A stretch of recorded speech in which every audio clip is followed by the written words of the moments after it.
paciente se le da un metabolito de la glucosa no metabolizable, como es el fluoruro desoxiglucosa.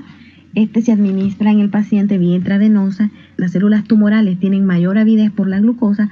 Vamos a ver mayor concentración del componente donde hay neoplasia y sobre todo donde hay metástasis. Este estudio actualmente es el que se utiliza para estadificar a los pacientes porque podemos ver toda la anatomía del paciente y poder identificar las metástasis. La autofagia es otro mecanismo de alteración del metabolismo donde las células neoplásicas entran en un estado de latencia o invernación que la va a proteger o le va a ayudar a la resistencia al tratamiento. Ellas lo que hacen es digerir su propio contenido celular.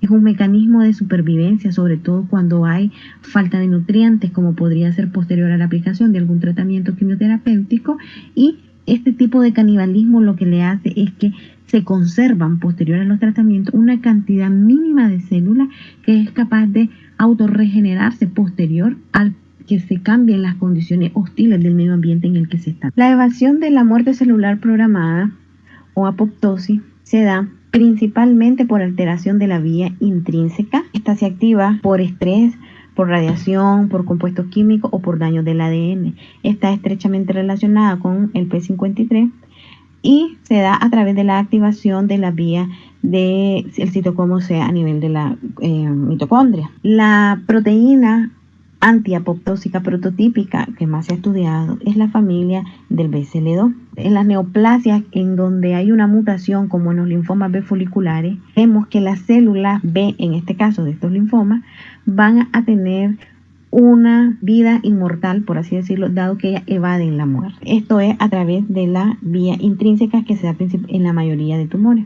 La vía extrínseca, que se da a través del CD95 o FAPS, también se puede alterar en menor frecuencia y generalmente se relaciona a aquellas mutaciones que disminuyan la concentración de CD95. En cuanto a las características que tienen las células neoplásicas de poderse replicar ilimitadamente, existen tres mecanismos. Uno es evitar caer en la senescencia o en el reposo permanente.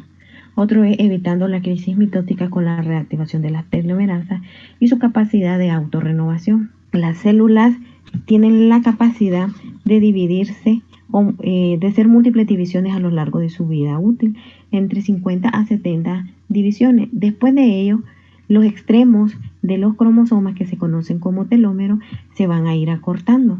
Cuando el P53 está sin mutar o que está trabajando de manera ideal, este lo reconoce a través del punto de control de G1 y S, así que envía a la célula al estado de senescencia o de reposo. Sin embargo, cuando el P53 está mutado o está inhibido, esta célula, aún al tener los telómeros acortados, puede continuar en el ciclo celular. Esto va a causar que los cromosomas sean discéntricos y que posterior a la replicación ellos tengan una condición que es reconocida como que si hubiera una ruptura de la doble hebra del ADN. Estos múltiples ciclos es lo que se conoce como catástrofe mitótica. En una célula normal, lo que ocasionaría es que la célula muera. Sin embargo, en las células neoplásicas, ellos evaden esta crisis mitótica porque reactivan a las enzimas telomerasas. Al reactivarla, ellos son capaces de resintetizar los telómeros en los extremos de los cromosomas, pudiendo, por lo tanto, seguir replicando ilimitadamente. Aún con todas estas características, es necesario que ellas además tengan la capacidad de autorrenovarse. Estas células tienen la capacidad de generar células madre que van a tener la característica de perpetuar su población. En este diagrama podemos ver cómo la actividad de las enzimas telomerasas va a estar estrechamente relacionada con la supresión tumoral. Cuando las telomerasas están inactivas o bajas, la célula va a entrar en un estado de envejecimiento, dado que ya no va a poder seguir replicándose. Sin embargo, esto favorece a que no se desarrollen los cánceres. El estado normal es ese estado de equilibrio entre el progreso hacia el envejecimiento y la disminución del cáncer. En los estados en que hay una reactivación o activación elevada de las telomerasas es cuando aparecen las neoplasias.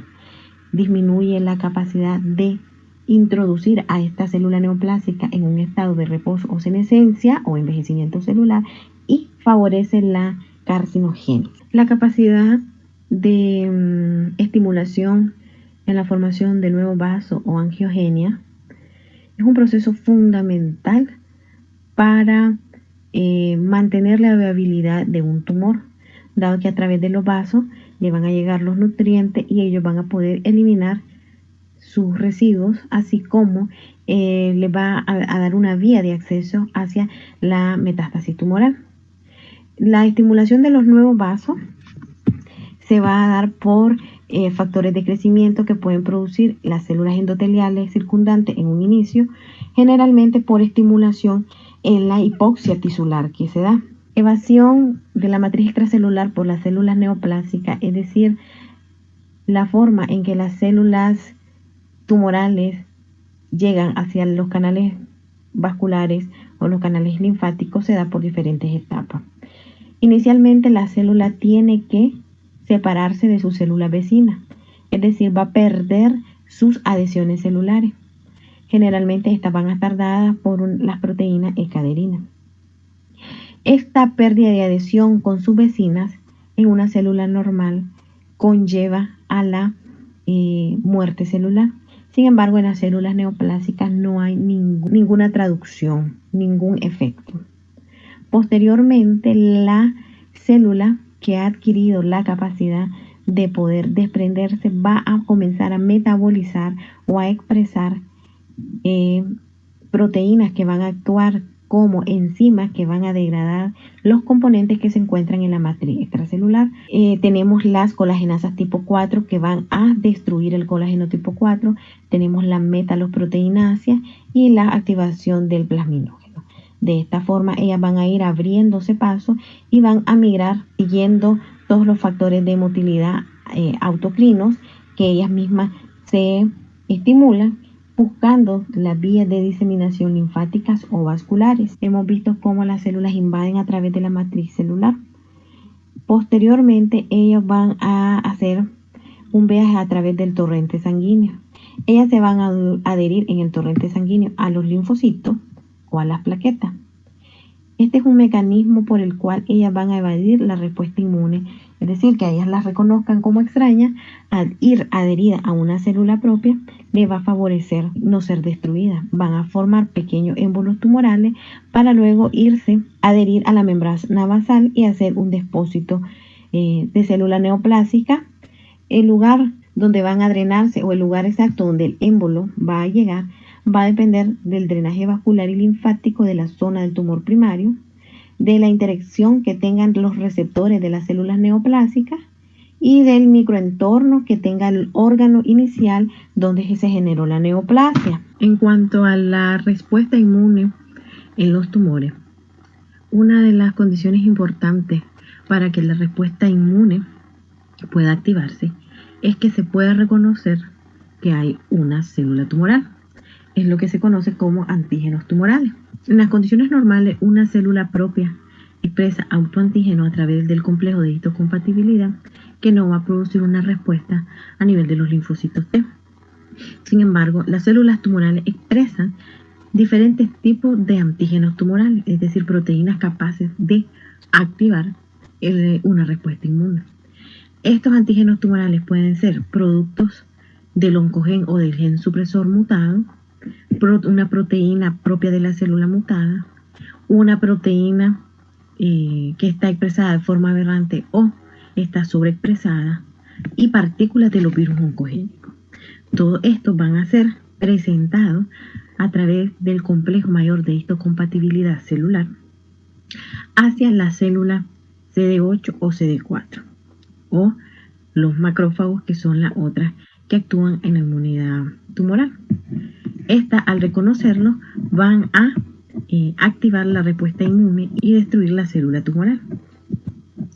Sin embargo, existen mecanismos por los cuales los tumores pueden evitar ser detectados o ser destruidos por el sistema inmune. Uno de los mecanismos por los cuales se evita la respuesta inmune es que la célula neoplásica no produzca antígenos tumorales. Si no excedan los antígenos tumorales, si estos no se expresan en la superficie de la célula, si no hay una presentación del antígeno, la célula T no va a poder reconocer esa célula neoplásica. Otro mecanismo es que hay mutaciones de los genes del complejo de histocompatibilidad, por lo tanto la célula, aunque exprese antígenos tumorales, no va a poder presentarlo porque necesita la CPH o el complejo de histocompatibilidad tipo 1 o clase 1. Por lo tanto, hay una ausencia del reconocimiento. Otro mecanismo es que, a pesar de expresar los antígenos tumorales y de expresar y de tener la CPH clase 1 y de ser detectado por el linfocito T, la célula tumoral tiene la capacidad de producir proteínas que van a causar una inmunodepresión en la célula T o una alergia del sistema inmune. No va a haber una activación del linfocito T. Estos son los principales mecanismos por los que las células tumorales pueden evitar ser detectadas. Bien, vimos este video súper interesante, bien detallado de aspectos moleculares. Algunas cosas lo hemos tocado en clase, algunas cosas han sido un poco más detalladas. He tomado la paciencia de hacer, no son las preguntas del examen, ¿eh? Son las cosas que quiero aclararles porque hay temitas que no lo hemos tocado y que lo vamos a tocar en el otro ciclo. En caso, no sé cómo se llama eso. Cuando hablaba de, unas palabras que es importante entenderlas, por ejemplo, hablaba de células diana, ¿no? Cuando habla de diana es la célula blanco o mecanismos objetivos o puntos específicos donde ocurre algo. Entonces decimos el blanco o la palabra diana u objetivo, a eso se refería como una hablaba de diana. También una palabra interesante que habló es cuando hablaba de homeostasis. La homeostasis es el equilibrio que existe en todo nuestro organismo. O sea, para que estemos nosotros sanos, funcionando, todo, tenemos que estar en equilibrio. Desde lo más íntimo, desde lo molecular hasta lo fisiológico, todo, hasta que cuando comemos tenemos que comer equilibradamente, si no todo se nos desbalanza, ¿no? Cuando hablamos de homeostasis es que hay equilibrio, ¿no? Entonces, así como decía, ¿no? Hay protoncogenes y oncosupresores, ellos mantienen el equilibrio. Uno acelera y el otro frena. Había una cosa que quería, probablemente no sé, no lo entendieron, o espero que lo hayan entendido, tampoco yo puedo despreciar a ustedes su capacidad, ¿no? Cuando hablaba de transmisión de señal o de segundos mensajeros, es un tema que no hemos tocado. Y justo en la clase que viene, o sea, es la primera clase de Biología Molecular 2, que hablamos de mecanismos cómo es que una célula detecta algo en el entorno. Y ese algo se llama una señal. Y esa señal llega a una célula y en la célula hay un receptor, ¿no? Y ese receptor se transmite a través de segundos mensajeros o hay una transducción de señal que ingresa a la célula, camina por una cadena, que puede ser una cadena fosforilativa, llega al núcleo y en el núcleo hay una proteína que recibió esa señal y que puede ser un activador transcripcional, se une al ADN para que venga la RNA polimerasa y empiece a transcribir. O sea, todos esos términos, esos modelitos los vamos a ver en la primera clase de Biología Molecular 2. Por eso acá habló y de repente hablaba de segundos mensajeros, de señales autocrinas y paracrinas, también lo hablamos en esa clase, ¿no? Cuando una célula se genera sus propias señales es autocrina, pero cuando le genera señales para las células del costado se llama paracrina, ¿no? Y cuando nuestras células generan señales para otros tejidos, llamamos endocrinas, como las glándulas, ¿no? Que generan hormonas que van a cumplir una función más allá, ¿no? También expresaba por ahí, me pareció muy interesante este video, sobre inmunoterapia. La inmunoterapia, ahora también lo dijimos en clase, ¿no? Está funcionando cuando se reconoce el blanco o el objetivo de la terapia. O sea, cuando se conoce la causa del cáncer, una proteína específica que se sobreexpresó, me parece que mencionó como el caso de mama, entonces ya hay una terapia específica, ¿no? Ya utilizan esos, habló del Herceptin, Lopapinib, no sé qué, habló tres medicamentos, que son terapias inmunológicas, son una especie de anticuerpos específicos que lo tratan y va y bloquea y permite pues ir controlando, ¿no? Son terapias extremadamente caras. Esos anticuerpos se usan a través de procesos biotecnológicos. ¿Qué más mencionó de nuevo? Bueno, mostró algunos casos de cómo funcionaban unos oncogenes, a lo del gen RAS, el BRAF, del fosfatidinoxitol, y más o menos también vio que, lo mostré en la clase también un paper, ¿no? Donde, por ejemplo, en qué caso está mayormente involucrado algún tipo de gen como más frecuente en un tipo de cáncer, ¿no? Los que investigan en cáncer están abocados a conocer qué tipo de gen está involucrado en algún tipo de cáncer. Y hay unas coincidencias altas, ¿no? La frecuencia con que muta un gen y genera un tipo de cáncer en particular. También habló del oncogen MYC. Ah, y otra cosa que también lo mencionamos en clase eran los puntos de control del ciclo celular. Decía, ¿no? Hay como unas llaves para pasar de G1S, de G2 a M, y que estaban mediadas por ciclinas, ¿no? Y la CDCLA, las ciclinas CDK4 y las quinasas dependientes de ciclinas. Estas ciclinas son como los relojes, ¿no? En algún momento dicen, ya, hay que modificar a este controlador, lo fosforilan, se deja de controlar y procede. Luego fosforila. Hay mecanismos donde estos reguladores están fosforilando, desfosforilando, están controlando. Eso también un poquito lo vemos en la primera clase de Biología Molecular 2. También habló de la importancia de P53, ¿no? Una proteína tremendamente involucrada en varios procesos metabólicos y sus roles como controlador del ciclo celular.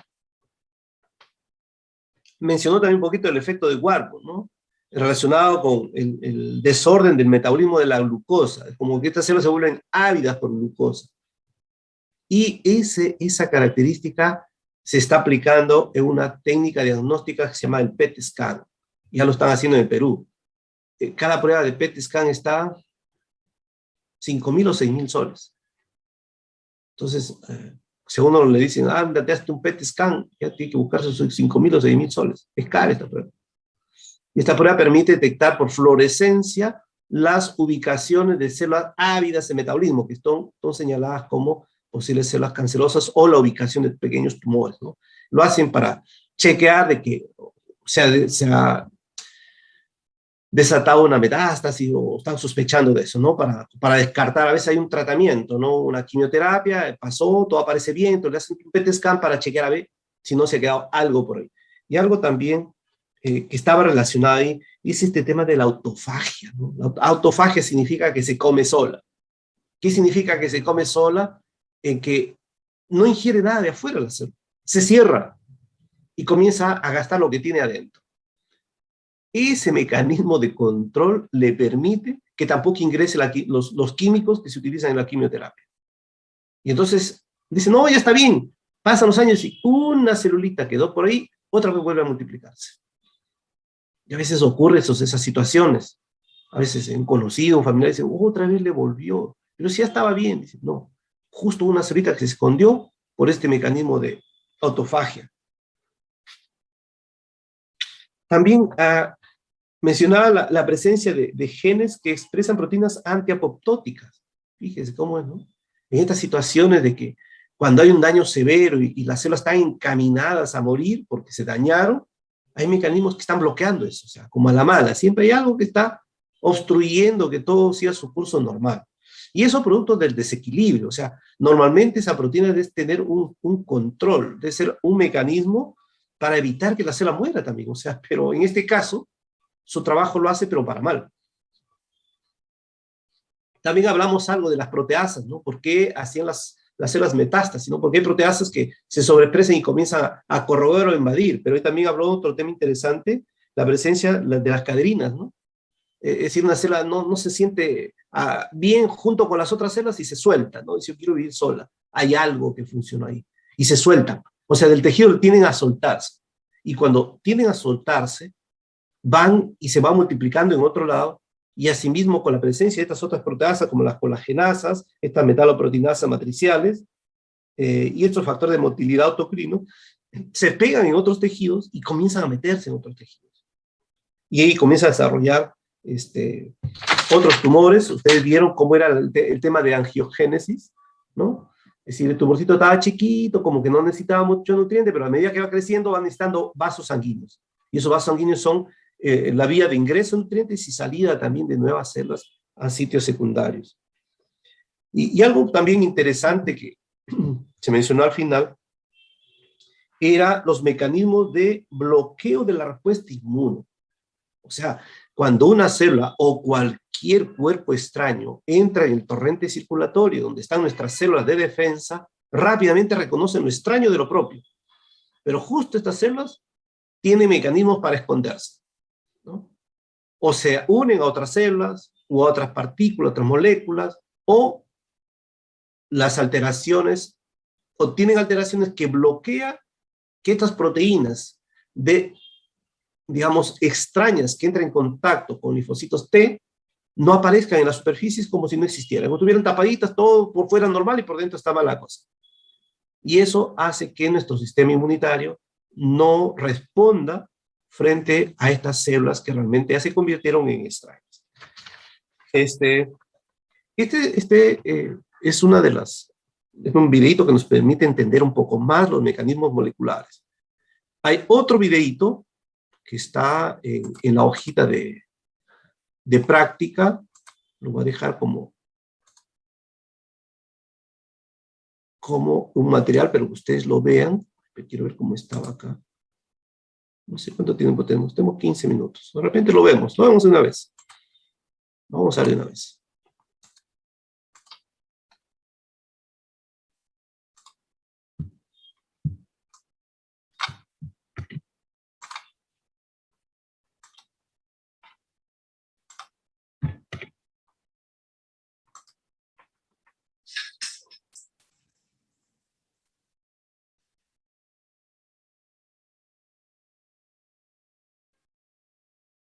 Ya, le voy a compartir, es un videito de un minutito nomás, que complementaba lo que... En realidad este videito es el que antes lo usábamos en la práctica, pero después me pareció mucho mejor que hagamos el análisis de este video de las causas moleculares, porque nos refuerza la teoría, y me pareció la profesora que está haciendo esta presentación muy clara en su explicación. Me gustó eso, por eso quise compartir con usted, ¿no? Veamos. Me avisa si se escucha todo normal. ¿Está bien? Sí, profesor.